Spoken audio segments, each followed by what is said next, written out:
ओम शांति। आज बाबा के 21 तारीख के महावाक्य हैं।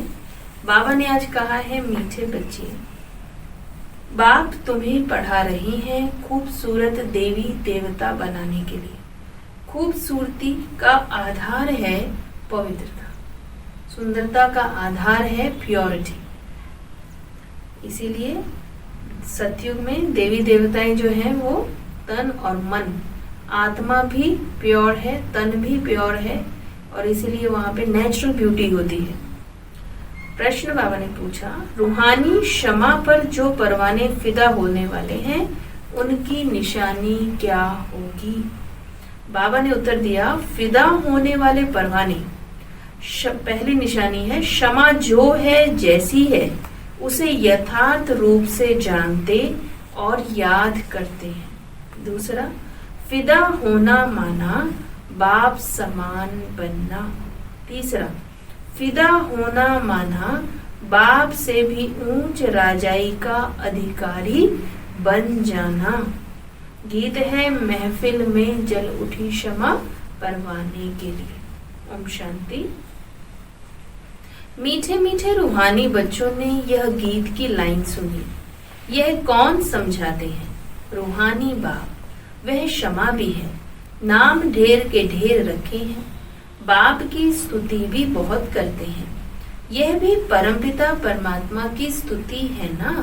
बाप क्षमा बनकर आए हैं परवानों के लिए। परवाने जब क्षमा को देखते हैं तो उन पर फिदा हो शरीर छोड़ देते हैं। अनेक परवाने होते हैं जो क्षमा पर प्राण देते हैं। उसमें भी खास जब दीपमाला होती है, बत्तियां बहुत जलती हैं, तो छोटे छोटे जीव ढेर रात को मर जाते हैं। अब तुम बच्चे जानते हो, हमारा बाबा है सुप्रीम रूह। उनको हुसैन भी कहा जाता है। बहुत खूबसूरत है क्योंकि वह एवर प्योर है। बाबा सुंदर है, इसलिए कहते हैं शिवम सत्यम सुंदरम। तो वो बहुत सुंदर है क्योंकि बहुत प्योर है।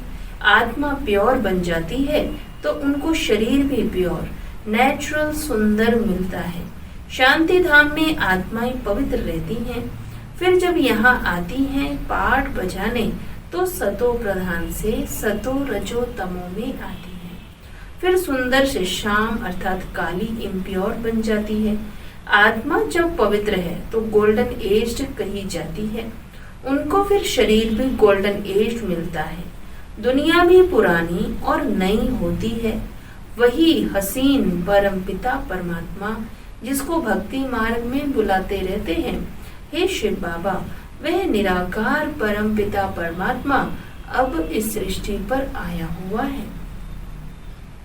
आत्माओं को इम्प्योर से प्योर हसीन बनाने।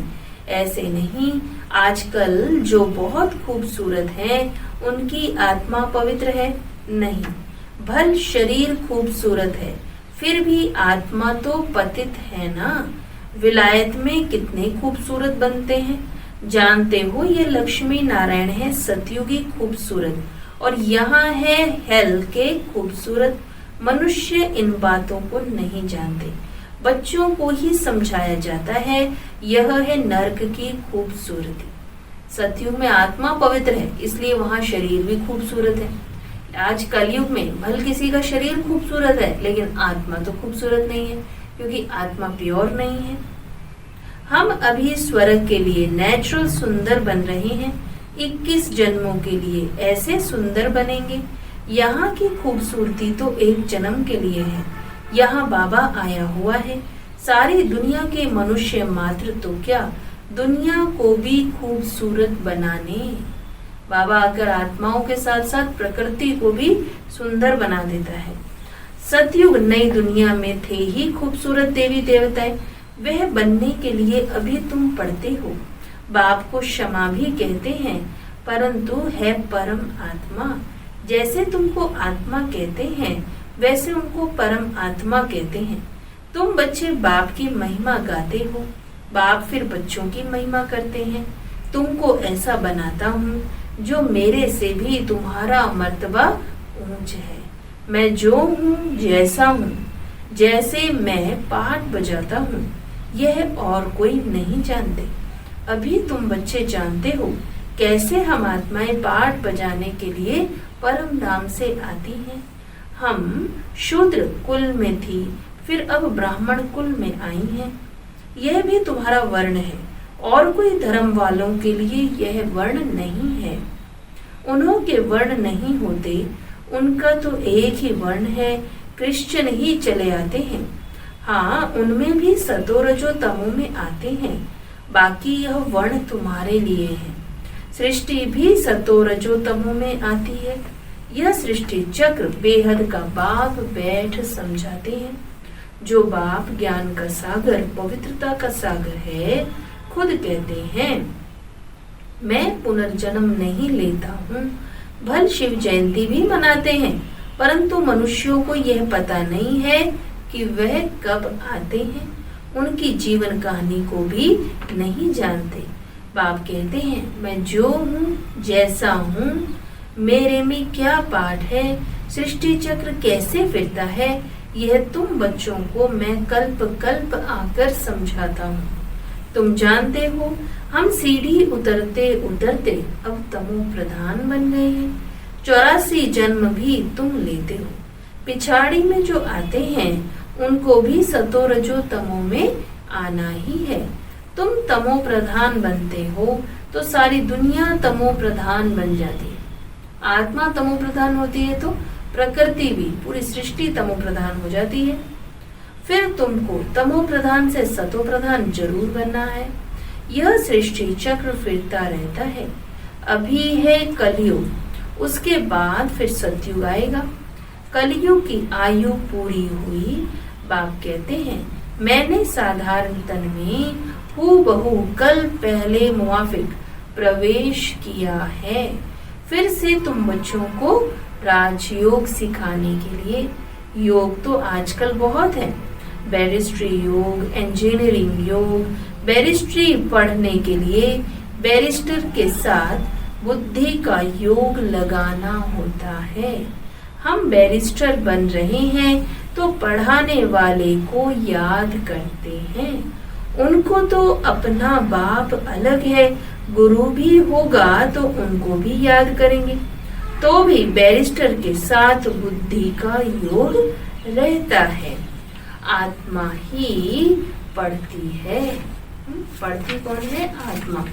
तो आत्मा ही शरीर द्वारा जज, बैरिस्टर आदि बनती है। अभी तुम बच्चे आत्म अभिमानी बनने के संस्कार अपने में डालते हो। आधा कल्प देह अभिमानी रहे, अब बाप कहते हैं देही अभिमानी बनो। आत्मा में ही पढ़ाई के संस्कार हैं। मनुष्य आत्मा ही जज बनती है। अभी हम विश्व का मालिक देवता बन रहे हैं। पढ़ाने वाला है शिव बाबा, परम आत्मा। वही ज्ञान का सागर, शांति का सागर, संपत्ति का सागर है। यह भी दिखाते हैं सागर से रत्नों की थालियां निकलती हैं। तो कौन से रत्न? ये है ज्ञान रत्न। यह है भक्ति मार्ग की बातें। बाप को रेफर करना पड़ता है। बाप समझाते हैं यह है अविनाशी ज्ञान रत्न। इन ज्ञान रत्नों से तुम बहुत साहूकार बनते हो और फिर हीरे जवाहरात भी तुमको बहुत मिलते हैं। यह एक एक रत्न लाखों रुपए का है जो तुमको इतना साहूकार बनाते हैं। तुम जानते हो भारत ही वॉइसलेस वर्ल्ड था, उसमें पवित्र देवताएं रहते थे। अभी सांवरे अपवित्र बन गए हैं। आत्माओं और परमात्माओं का मेला होता है। आत्मा शरीर में है तब ही सुन सकती है। परमात्मा भी शरीर में आता है। आत्माओं और परमात्माओं का घर शांति धाम है। वहाँ चुरपुर कुछ भी नहीं होता। शांति धाम में किसी प्रकार की कोई आवाज नहीं, सिर्फ आत्माएं शांति में बैठी है। यहाँ परमात्मा बाप आकर बच्चों से मिलते हैं, शरीर सहित मिलते हैं। वहाँ तो घर है, वहाँ विश्राम पाते हैं। अभी तुम बच्चे पुरुषोत्तम संगम युग पर हो। बाकी दुनिया कलयुग में है। बाप बैठ समझाते हैं, भक्ति मार्ग में खर्चा बहुत करते हैं, चित्र भी बहुत बनाते हैं, बड़े बड़े मंदिर बनाते हैं, नहीं तो कृष्ण का चित्र घर में भी तो रख सकते हैं। बहुत सस्ते चित्र होते हैं, फिर इतना दूर दूर मंदिरों में क्यों जाते हैं? यह है भक्ति मार्ग। सतयुग में यह मंदिर आदि नहीं होते, वहाँ है ही पूज्य। कलयुग में है पुजारी।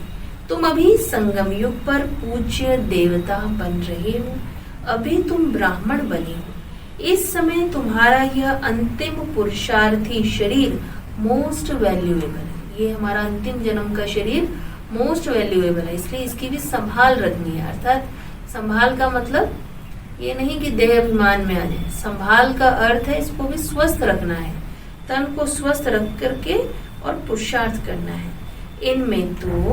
इनमें तुम बहुत कमाई करते हो, बेहद के बाप के साथ तुम खाते पीते हो, पुकारते भी हो। ऐसे नहीं कहते कृष्ण से खाओ, बाप को याद करते हैं। तुम मात पिता, हम बालक तेरे। बालक तो बाप के साथ खेलते रहते हैं। कृष्ण के हम सब बालक हैं, ऐसे नहीं कहिए। कृष्ण तो खुद ही बालक है। सभी आत्माएं परमपिता परमात्मा के बच्चे हैं।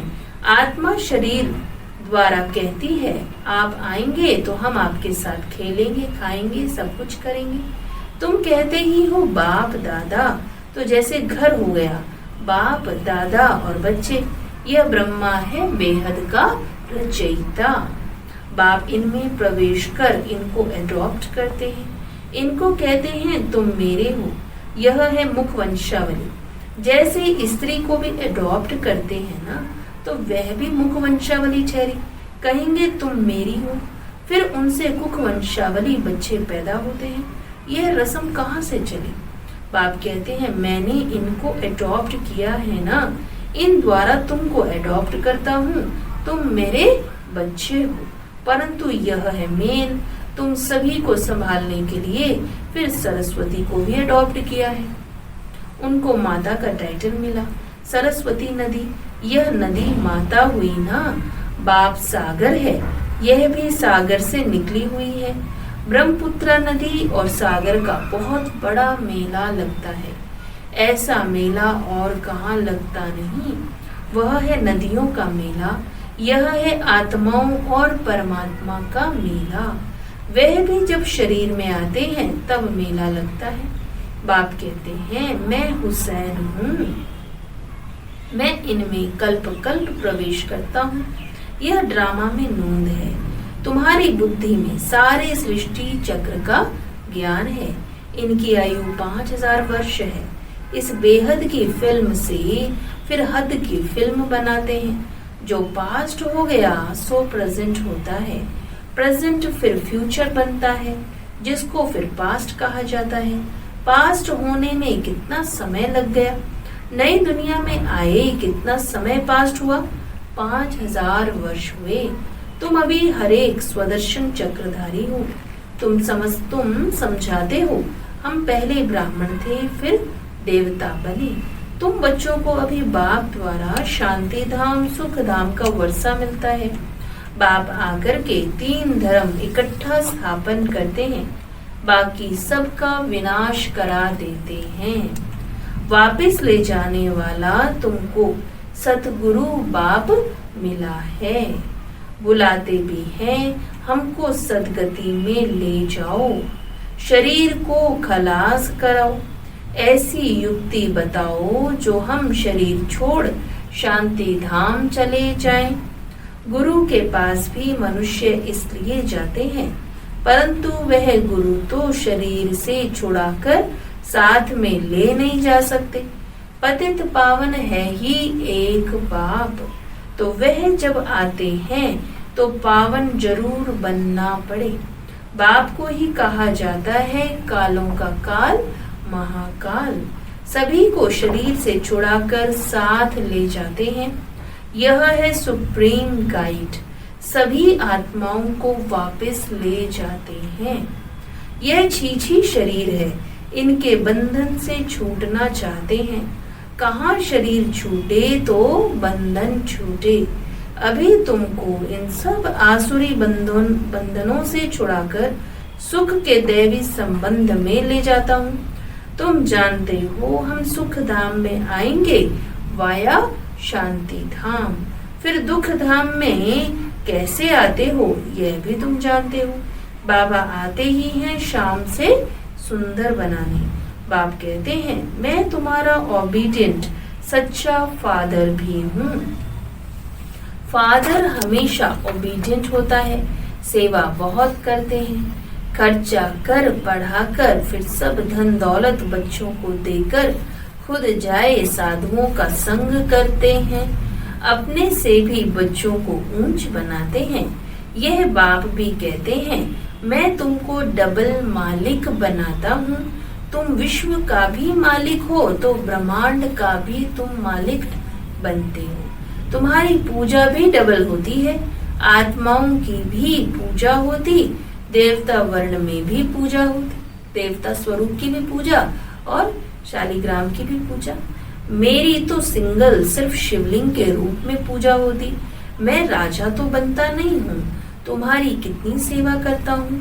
ऐसे बाप को फिर तुम भूलते क्यों हो? हे आत्मा, अपने को आत्मा समझ मुझे याद करो तो तुम्हारे विकर्म विनाश होंगे। तुम किसके पास आए हो? पहले बाप और फिर दादा, अभी फादर, फिर ग्रेट ग्रेट ग्रैंडफादर, आदि देव एडम। क्योंकि बहुत बिरादरियां बनती हैं। शिव बाबा को कोई ग्रेट ग्रेट ग्रैंडफादर कहेंगे क्या? हर बात में तुमको बहुत ऊंच बनाते हैं। ऐसा बाबा मिलता है, फिर उनको तुम भूलते क्यों हो? भूलेंगे तो पावन कैसे बनेंगे? बाप पावन बनने की युक्ति बतलाते हैं, इस याद से ही खाद निकलेगी। बाप कहते हैं मीठे मीठे लाडले बच्चे, देह अभिमान छोड़ आत्म अभिमानी बनना है, पवित्र भी बनना है। काम महाशत्रु है, यह एक जन्म मेरे खातिर पवित्र बनो। लौकिक बाप भी कहते हैं ना, कोई गंदा काम नहीं करो, मेरी दाढ़ी की लाज रखो। पारलौकिक बाप भी कहते हैं मैं पावन बनाने आया हूँ, अब काला मुंह मत करो, नहीं तो इज्जत गवाएंगे। सभी ब्राह्मणों की और बाप की भी इज्जत गवा देंगे। लिखते हैं बाबा हम गिर गए, काला मुंह कर दिया। बाबा कहते हैं मैं तुमको हसीन सुंदर बनाने आया हूँ, तुम फिर काला मुंह करते हो। तुम्हें तो सदा हसीन बनने का पुरुषार्थ करना है। अच्छा, मीठे मीठे सिक्के लदे बच्चों प्रति माता पिता बाप दादा का याद प्यार और गुड मॉर्निंग। रूहानी बाप की रूहानी बच्चों को नमस्ते। हम रूहानी बच्चों की रूहानी बाप दादा को याद प्यार गुड मॉर्निंग, नमस्ते नमस्ते नमस्ते जी।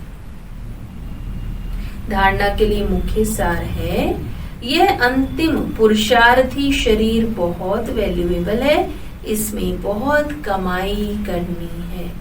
बेहद के बाप के साथ खाते पीते सर्व संबंधों की अनुभूति करनी है।